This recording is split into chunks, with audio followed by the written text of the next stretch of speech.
तुमने दी आवाज, लो मैं आ गया।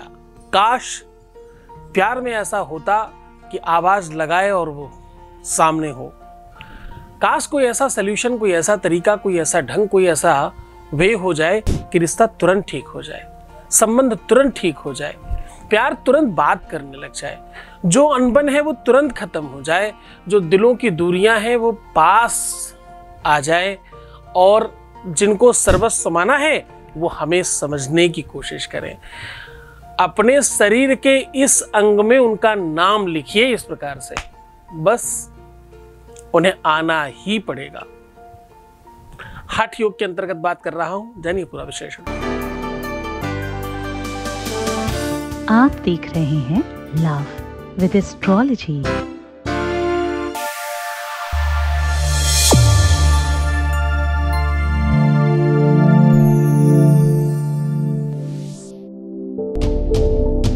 नमस्कार, मैं हूं आचार्य सतीश अवस्थी। आपका बहुत स्वागत करता हूं लव विद एस्ट्रोलॉजी में।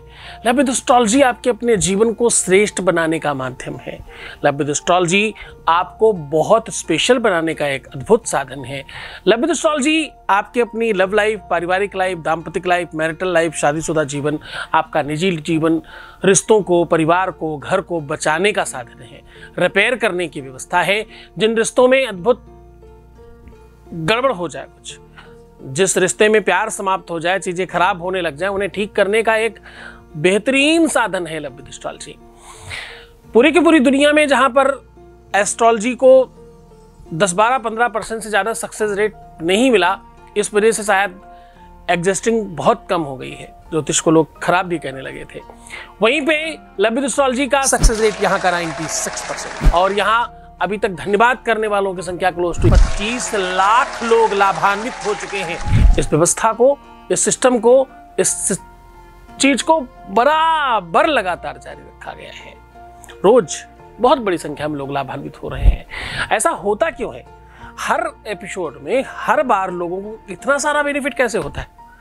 उसके पीछे बड़ा कारण है 4000 लोगों की टीम का रिसर्च। गीता, वेद, शास्त्र, पुराण, उपनिषद और बड़े बड़े ग्रंथों का वो तथ्य निकाल कर आपको बताया जाता है जिन्हें ऋषि मुनि छुपा के रखे गए हैं तुम्हारे लिए। उस ताकत को, उस पावर को, उस एनर्जी को, उस शक्ति को आपके सामने सूत्रपात किया जाए, साझा किया जाए, जिससे आपके हर काम हो जाए। और यहां तो बहुत ही अद्भुत है, यहां तो सिर्फ और सिर्फ शादी के पहले, शादी के बाद के रिलेशंस को ठीक किया जाता है। तुम्हारे प्यार को, तुम्हारे रिश्तों को, तुम्हारे रिलेशनशिप को, तुम्हारी शादीशुदा लाइफ को, वैवाहिक जीवन को ही ठीक किया जाता है। अब देखो, ये तुम्हारे बच्चों की वैवाहिक जीवन की बात हो या ये तुम्हारे प्यार की बात हो या तुम्हारे किसी व्यक्ति की, हम हर तरफ से काम करते हैं, पूरी ईमानदारी से, पूरी गुप्त तरीके से। आपको पता है रोज धन्यवाद करने वालों की जो संख्या है वो कौन लोग हैं? उनमें से कोई भी ऐसा नहीं है जो सार्वजनिक धन्यवाद नहीं कहना चाहता। हमारे पास 99% वो लोग हैं जो सार्वजनिक धन्यवाद नहीं करना चाहते, ना ही सार्वजनिक बातचीत करना चाहते हैं। इसलिए हम आपको हर किसी से रूबरू नहीं करा पाते। हमारे यहाँ हम पहली प्राथमिकता है कि आपकी हर बात को गुप्त रखा जाए, हर बात को पूरी तरह से सीक्रेटली संभाल के रखा जाए, उस पर पूरा ध्यान है। पिछले 20 सालों में हमने कभी किसी की कोई पर्सनल जानकारी सार्वजनिक नहीं करी। तभी करी जब उसकी खुद की इच्छा थी, वो स्वयं चाहे तभी, उसके पहले कभी नहीं। आज मैं कह रहा हूं कि अपने शरीर के इस अंग में उनका नाम लिख लीजिए, फिर देखिए उन्हें भाग के आना पड़ेगा, उन्हें आना ही पड़ेगा, बात करनी ही पड़ेगी, रिश्ता सुधारने की कोशिश उनको करनी पड़ेगी। अब ये इनिशिएटिव आप नहीं, उधर से आएगा। क्योंकि हमेशा क्या होता है कि एक ही पक्ष कुछ कर रहा होता है, इस बार सामने वाला पक्ष करेगा। ददाति प्रत्युगृह्णाति नान्यथैसा प्रसीदति। जो भी तुम इस बार उपाय कर रहे हो उसका सीधा प्रतिफल मिलने वाला है, इसमें कदाचित संदेह नहीं। जो इच्छा करी हो मन माही, प्रभु प्रसाद कछु दुर्लभ नाई। तुम इच्छाएं करो अपनी, तुम बताओ तो सही कि हमें ये चाहिए। आज के उपाय से वो सब कुछ संभव हो सकता है जो तुम चाहते हो। और चाहते मतलब तुम्हारा प्यार, तुम्हारा रिलेशन, तुम्हारा पार्टनरशिप, तुम्हारा वैवाहिक जीवन, दाम्पतिक जीवन, तुम्हारा अपना निजी परिवार जिसके लिए इंसान जीता मरता है। तुम्हारे घर से बड़ी कोई चीज है क्या? तुम पूरा दिन काम धाम करो और पूरे दिन खूब परिश्रम करो, शाम को कोई प्रेम से बोलने वाला आपके साथ नहीं है, आपके साथ कोई बातचीत करने वाला नहीं है, आपको समझने वाला कोई नहीं है, ऐसे कैसे चलता है साहब? प्रेम तो देने की चीज है ना। घमंड में हम कोना पकड़ के बैठेंगे तब तो कभी प्यार नहीं मिलता। प्यार देने की चीज है। प्यार हमेशा बड़े सिखाते हैं, बड़े छोटे बच्चों का ध्यान रखते हैं। जब घर पहुंचते हैं तो कुछ उनके लिए लेके जाते हैं। क्यों? क्योंकि उनके साथ वो कनेक्शन बनाए रखना है ना, इसलिए। क्योंकि पहले आप कुछ देते हो तभी तो लेने की भावना उत्पन्न होती है। और देने लेने में सामग्री विशेषांक नहीं है, ये भावनाएं भी हैं इसमें फीलिंग्स भी हैं। उन सब चीजों का भी आदान प्रदान हो तो बराबर मजेदार लगता है। जीवन को थोड़ा नजदीक से देखिए, जीवन को थोड़ा एकाकी होकर के देखने की कोशिश करिए। परिवार में चीजों को बांधने वाला चाहिए। परिवार में कोई ऐसा व्यक्ति एक चाहिए, अगर परिवार बांधे रखना है, कि वो शंकर बने, वो शिव बने, वो विष पिए और सबको अमृत बांटे, तभी जीवन चल सकता है।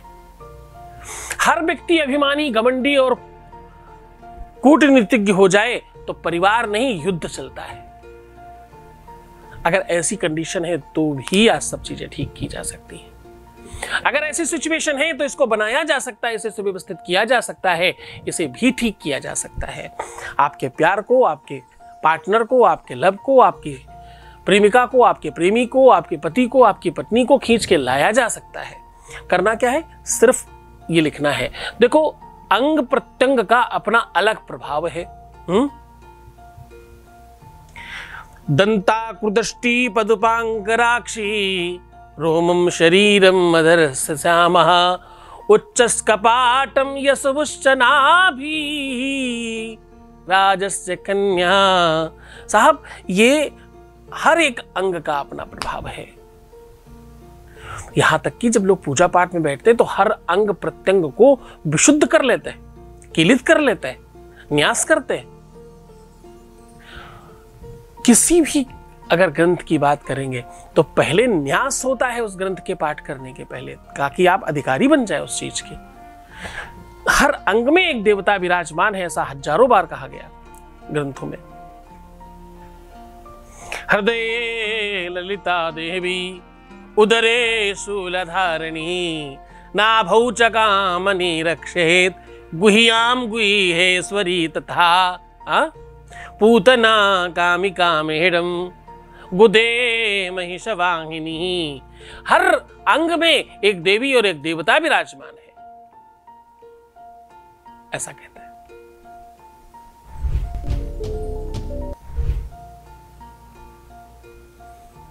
हृदय स्तंभ विष्णुराट, ऐसा बोलते हैं। हृदय में विष्णु का वास है, नाभि में भगवान ब्रह्मा का वास है, ऊपर भाल कपाट में भगवान शिव का वास है। हर एक अंग प्रत्यंग में, यहां तक कि रोम छिद्रों में भी एक एक देवता विराजमान है। वही तो सब चला रहे हैं, वही तो सब चलाए रखने का जो मशीन चलाई जा रही है आपके शरीर के अंदर, वो कोई न कोई देवता, कोई न कोई शक्ति ही तो चला रही है। हर एक अंग का अपना एक अलग मतलब है। कभी हाथ की लकीरें देखी जाती हैं ज्योतिष में, कभी कपाट की लकीरें देखी जाती हैं। आपको जानकर आश्चर्य होगा, साउथ में नाड़ी ज्योतिष केवल अंगूठे के निशान से सब कुछ बता देते हैं। और सब कुछ बताना मतलब बाबा पर बाबा के नाम हम भी बता देते हैं।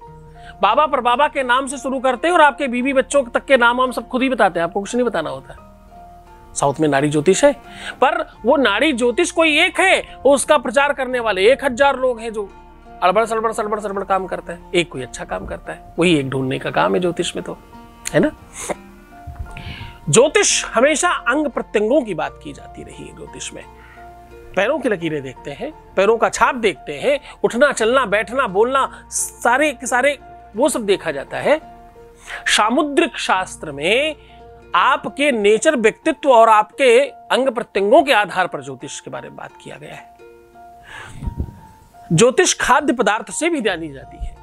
बहुत सारे मसाले हम हमेशा बोलते हैं, कभी अजवाइन, कभी लौंग, कभी काली मिर्च, कभी तेज पत्ता, कभी, तो ये हर एक मसाले का अपना ग्रहों का के साथ अलग मतलब है। वहीं लेखनी का भी अपना अलग मतलब है।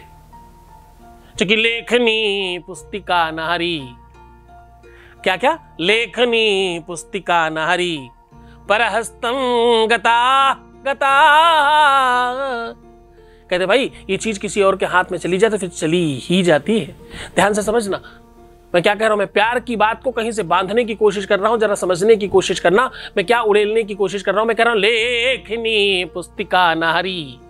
नारी का मतलब केवल स्त्री नहीं, पुरुष भी, तुम्हारा पार्टनर, तुम्हारा तुम्हारा तुम्हारा जीवन साथी यहां कहना चाहिए इस लेखक को।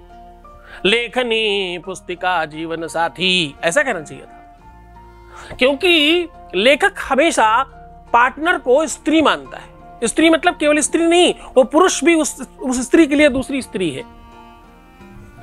पार्टनर जैसे स्टेपनी हमेशा स्टेपनी ही कहलाती है। वो चाहे आगे का पहिया पीछे रख दो तो भी वो स्टेपनी है, पीछे का पहिया उठा के रख दो पीछे तो भी स्टेपनी है। समझ गए ना? पत्नी एक शब्द है। पत्नी का मतलब ये नहीं होता पत्नी मतलब कोई स्त्री, पत्नी मतलब वो पति भी स्त्री है। कितने सारे बड़े संतों ने आगे जाकर के बहुत बहुत बढ़िया, जब उनकी कलम हो गई अंतिम चरण में, जब उन्होंने लिखना शुरू किया तो उन्होंने अपने आप को स्त्री मान करके लिखा।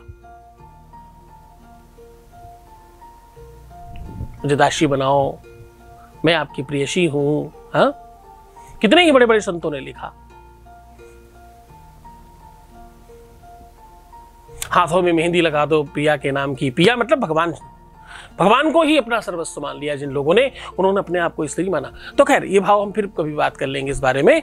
कहने का सीधा संबंध ये है, अगर पार्टनर किसी और के हाथ में गया तो गया ही, ऐसा लेखक कहता है। लेखनी पुस्तिका नारी परहस्तम, परहस्तम मतलब दूसरे के हाथ में, गता गताहा गया तो गया ही, ऐसा। पर इन सारी सिचुएशंस को भी ठीक करने का साधन तुम्हारे अंदर है। तुम पॉजिटिव हो जाओ, तुम सकारात्मक हो जाओ, तुम अपनी प्रकृति को ये आदेश देना शुरू तो करो। आदेश मतलब what is the meaning of आदेश देना, तुम समझो जरा इस बात को।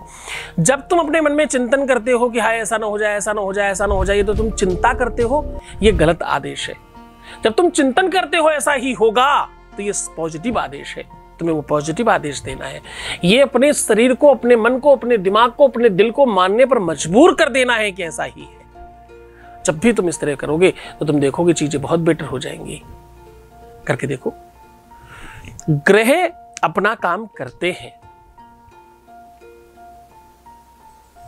उनका प्रभाव आप पर पड़ता है, पर उनका प्रभाव तब ज्यादा पड़ता है जब तुम उसे वास्तविकता में स्वीकार कर लेते हो। हाँ मैं दुखी ही हूं, बहुत तकलीफ में हूं। दुनिया में जो सबसे ज्यादा दुखी लोग हैं उनसे बात करके देखिएगा, वो अपने आप को बातों बातों में, कहानी में बेचारा बताएंगे। बेचारा मतलब उनकी कहानियों में हमेशा अपने आप को बहुत हीन, दीनहीन, पता नहीं क्या क्या क्या क्या बना के बताएंगे। वो गलत नहीं है, वो अपने समझ में सही बात बता रहे हैं, अपना आप बीती ही आपको बता रहे हैं, लेकिन उनको ये नहीं पता कि उस आप बीती में वो अपना वर्तमान बर्बाद कर रहे हैं। आप बीती बताने का एक दूसरा तरीका भी है कि भैया इतना सब कुछ बर्बाद था, आज देखिए ईश्वर ने सब कुछ दे दिया, आज बहुत सब बढ़िया है। तो तुम्हारे पास 2 मिनट बोलने के हैं, उस 2 मिनट में या तो तुम ये बोलकर खत्म करो कि सब बहुत खराब था, और या तो ये बोलकर खत्म करो कि सब बहुत अच्छा है। 2 दिन खराब और 2 दिन अच्छे। अब इसको कैसे देखते हो तुम? कुछ लोग ग्लास में पानी भरा हुआ देखते हैं, आधा भरा हुआ और आधा खाली देखते हैं। किसको लगता है यार आधा खाली है, किसी को लगता है जी आधा भरा है। फिर कुछ लोग आए बोले पॉजिटिव थिंक है, ये आधा भरा हुआ बोलो, आधा खाली मत बोलो। मैं कहता हूं दोनों ही बातें गलत है। पूरा भरा हुआ है, आधा पानी से और आधा ऑक्सीजन से। That is a new think, है ना? नई विचारधारा है ये कि पूरा ग्लास भरा है, आधा पानी से भरा है, आधा ऑक्सीजन से भरा है। शायद वो दुख न होता तो ये सुख भी न होता, शायद रात न होती तो कभी भी दिन नहीं होता। हाँ जी, दुख ही मानव की संपत्ति है, फिर दुख से क्यों घबराता है। दुख ही मानव की संपत्ति है, फिर दुख से क्यों घबराता है। सुख आया है जाएगा, दुख आया है वो भी जाएगा, सब जाते हैं, कोई स्थिर नहीं रहता। लेकिन सुख जाएगा तो दुख देकर, सुख जाएगा तो क्या देके जाएगा, सुख के बाद दुख आता है। लेकिन दुख जाएगा तो सुख देकर, तो सुख देकर जाने वाले को ऐ मानव क्यों झुठलाता है। दुख ही मानव की संपत्ति है, फिर दुख से क्यों घबराता है। दुख था तो सुख आया। किसान ने बहुत मेहनत करके खेत में बीज डाला, बड़ी सेवा करी तो फसल हुई। खेत में वो मेहनत नहीं करता धूप में तो फसल होती ही नहीं, है ना। बहुत समझकर चलने की आवश्यकता है। दुख और सुख सामान्य स्तर पर है, तुम पॉजिटिव हो जाओ, सकारात्मक। बुरी चीज से अच्छी चीजें निकालना तो सीखो, कीचड़ से कमल निकालने की आदत तो डालो अपने अंदर, तो तुम्हारे घर लक्ष्मी आएगी। क्या सीखना है? कीचड़ से कमल निकाल करके लाना सीखना है, तो उस पर बैठी हुई लक्ष्मी आपके घर आ जाएगी। ये तरीका है सुख लाने का अपने घर। अब ये सुख चाहे तुम्हारे प्यार से हो, चाहे तुम्हारे पारिवारिक लाइफ से हो, चाहे तुम्हारी मैरिटल लाइफ से हो, चाहे तुम्हारी निजी लाइफ से हो, कहीं से भी हो, हर एक जगह सेम कंडीशन पर वर्क करता है। पर चलो कोई बात नहीं, आज अंक ज्योतिष, सामुद्रिक शास्त्र और इसमें कुछ और महान ग्रंथों को सम्मिलित कर आज का उपाय आपके सामने साझा कर रहा हूं। आपके इस अंग में पार्टनर का नाम लिखना है, उसके बाद तुम जो चाहोगे वही होगा, इसके बाद तुम जिस प्रकार से चाहोगे वैसा होगा। करके देखिए। उपाय बताएं उसके पहले आपके बीच से एक अनुभव ले लेते हैं। Voice message please. गुरुजी आपको बहुत बहुत धन्यवाद, आपके चरणों में कोटि कोटि प्रणाम। गुरुजी आपको अपना पिता मानती हूँ मैं। 6 महीने से फ़ोन भी नहीं आ रहा, ना कुछ बातचीत हो रही थी, उनकी आवाज़ सुनने को तरस रही थी मैं, लेकिन आपने वो चमत्कार दिखा दिया, सब कुछ सही हो गया। मैं देखी गुरुजी उनके प्यार में बहुत रोती थी। मैं चाहती थी शायद मुझे दोबारा नहीं मिल पाएंगे, लेकिन आपकी वीडियो देखते देखते मुझे बहुत ज्ञान आ गया। आप रोने के लिए मना करते हैं, मुस्कुराने के लिए बोलते हैं।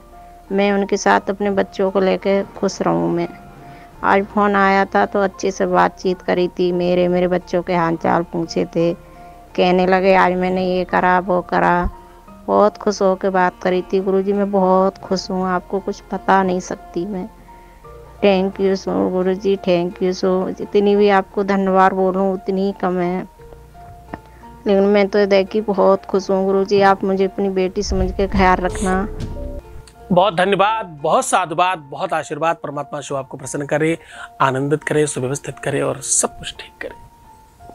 सीधा उपाय को और लेकर के चलते हैं। इसके लिए आपको कुछ खास नहीं चाहिए, इसके लिए सिर्फ एक काला पेन चाहिए और थोड़ा सा कच्चा दूध चाहिए, और यदि संभव हो सके तो बरगद का मतलब हल्का वाला पत्ता, बरगद पीपल कोई भी चलेगा, वैसे हल्का वाला पत्ता या कच्चा दूध, दोनों में से कोई भी चीज चलेगी। ठीक है। अब आपको करना क्या है कि हल्दी को बरगद के पत्ते में खूब अच्छे से पीस कर थोड़ा कच्चा दूध डाल करके लेप बनाना है। बरगद का पत्ता पीपल का पत्ता नहीं है, कोई बात नहीं, आप हल्दी का ही लेप बना सकते हैं, कोई खास अंतर नहीं पड़ेगा। पेन से काला जो पेन आपने लिया है उसमें अगर आप स्त्री हैं तो अपना दाहिना अंग पहले प्रयोग करिएगा, अगर पुरुष हैं तो पहले बायां अंग अपना प्रयोग करिएगा। अपने घुटने पर उनका पूरा नाम लिखना है और दूसरे वाले घुटने पर अपना नाम लिखना है। आप समझ गए होंगे पूरी बात। अब दोनों के ऊपर नाम लिखने के बाद वो लेप थोड़ी देर लगा करके छोड़ देना है। अब बहुत ध्यान रहे कि ये जो बचा हुआ लेप है मतलब जब आप लगाएंगे तो थोड़ी देर बाद वो सूख जाने के बाद गिर रहा होगा। कोशिश करिए वो बचे हुए जो लेप पहले आपके पात्र में बचा था और जो आप अपने घुटने से हटाएंगे उसको एक ही साथ करके रख लीजिए और इसे 5 दिन तक लगातार स्नान में प्रयोग करिएगा। ये घुटने के बल आने की कंडीशन है, ये खींच कर लाने की पावर है। ये एक ऐसी अद्भुत चमत्कारिक व्यवस्था है आपके पूरे के पूरे शरीर में। यही एक ऐसी त्वचा है, यही एक ऐसा अंग है जो सिर्फ और सिर्फ प्यार के लिए इस्तेमाल होने वाला अंग है। फिर कभी इस बारे में हम बात करेंगे। इसको वैज्ञानिक तथ्य पर और मेडिकली आधार पर अगर आप समझना चाहें तो जब भी प्यार हमेशा युवा होता है, बहुत ध्यान समझिएगा, प्यार हमेशा युवा होता है। जिनके घुटनों में ज्यादा दर्द रहता हो, जिनको घुटने में ज्यादा प्रॉब्लम होती हो या बुढ़ापे में जिनकी घुटने की ग्लिसरिंग कम हो गई हो, 100% समझ जाना कि उनकी पर्सनल लाइफ, जो मैरिटल लाइफ थी, जो अंदर बेड वाली लाइफ थी, वो पूरी तरह से बेडरूम वाली लाइफ ऑलमोस्ट ध्वस्त हो चुकी है, खत्म हो चुकी है। क्योंकि दोनों में जो द्रव है वो सिमिलर होता है। जो आप प्रेम करते समय अपना द्रव इस्तेमाल करते हैं वही द्रव आपके घुटनों में भी होता है। आप इसको बहुत वैज्ञानिक तथ्य के आधार पर जब आप रिसर्च करेंगे तो आप समझ पाएंगे। जैसा कहा है उसको वैसा ही पूरी श्रद्धा और विश्वास के साथ करिएगा। ये बहुत कारगर, बहुत पावरफुल, बहुत शक्तिशाली प्रयोग है। इसे पूरे मन के साथ किया जाए तो बहुत फर्क पड़ता है।